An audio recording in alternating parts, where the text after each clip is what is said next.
ഇതെല്ലാം കണ്ട് ഭയപ്പെട്ട് ഭാരതത്തിലെ ക്രിസ്ത്യാനികൾ സുവിശേഷം മടക്കി വയ്ക്കുമെന്ന് സജീവമായി യേശുക്രിസ്തു രക്ഷിതാവെന്ന് പറയാൻ ഞങ്ങളുടെ നാവുകൾക്ക് ബലമുണ്ട്. അത് തുടരും.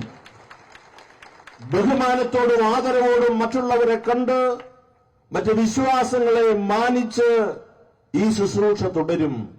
ഈ രാജ്യത്തെ പാവപ്പെട്ടവരുടെ ഇടയിൽ അവസാനത്തെ ക്രിസ്ത്യാനി അവശേഷിക്കുന്നതുവരെ ക്രിസ്തീയ സഭ ഇവിടെ ഉണ്ടാകും എന്ന് പരസ്യമായി